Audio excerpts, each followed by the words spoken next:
Սիրելի եղբայրներ եւ քույրերի Քրիստոս, իմդի ունենալով ահապեկչական առակներու զոհերը, աշխարհի մեջ ներկայիս դեղի ունեցած վատերազմները, անհետևաններուն եւ փախստականներուն աջող քանակը, միջին արևելքի մեջ փոքրամասնություններուն եւ հատկապես քրիստոնյաներուն գրած հալածանքները, շատեր կմտածեն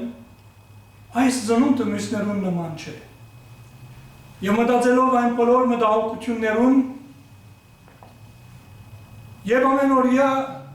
դժվարություններուն, որոնք մեր կյանքին ընթացքը կհագատրեն, կխորին թե ինչպես կրնանք դոնել ծնունդը իբրև թե փամնալ բադահած չլա։ Հովհաննես Մկրտիչը պատգամավորներ ղրկեց Հիսուսի մոտ հարցնելու համար «Տունես անոր պիտի կա, թե ուրիշի մը կսպասենք»։ Հիսուս անոնց ըսավ. «Քացեք պատմեցեք Հովհաննեսին ինչ որ տեսաք եւ լսեցիք։ Գույրերը կտեսնեն, գաղերը կքալեն, փորոտները կմաքրվին, մերելները հարություն կառնեն եւ ավետարանը կքարոզվի աղքատներում, եւ Երանի անոր, որին պատճառովս չի կայտարվիր»։ Սիրելիներս, ծննդյան գիշերը Փետրեհեմի անշուք քարայրի մեջ աշխարհ եկող այդ անմեղ մանուկը ուրիշ մեկը չէ, եթե ոչ այս նույն հրաշաքորձ Հիսուսը։ Այդ գիշեր ամենակարողն Աստված կմարտանա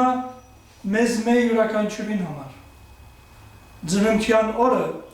այս աշխարհի խավարամած գիշերվա մեջ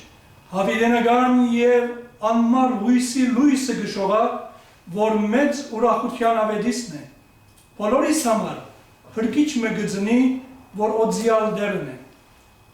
Ան, որ գույրերուն դեսություն գշնորե, մեղքերու թողություն կբարգևե եւ մերելներուն հարություն կտա։ Ան, օձիալ դերը Փետրեհեմի մանուկը երկնավոր հոր ողորմության պատկերն է։ Անցյալ նոյեմբերի 20-ին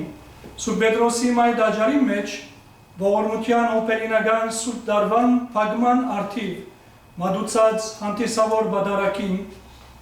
նորին սրբություն Ֆրանցիսկոս Սրբազան քահանայապետը ըսավ. նույնիսկ եթե Սուրբ Թուրը կփակվի, ողորմության ճշմարիտ Թուրը, որ Հիսուս Քրիստոսի սիրտն է, միշտ բաց կմնա մեզի համար։ Ծննդյան օրը Հիսուսի ողորմած սիրտը առավել եւս կբսբղա որպես փարոս հույսի։ Ժամանակ դրամատրենք սիրելիներս թիդերու զայն, խորհրդածելով անոր անհուն սիրո մասին, թող ան ընկերանա մեզի լուսավորե եւ ուղե մեր քայլերը թեպի երկնքի արքայություն։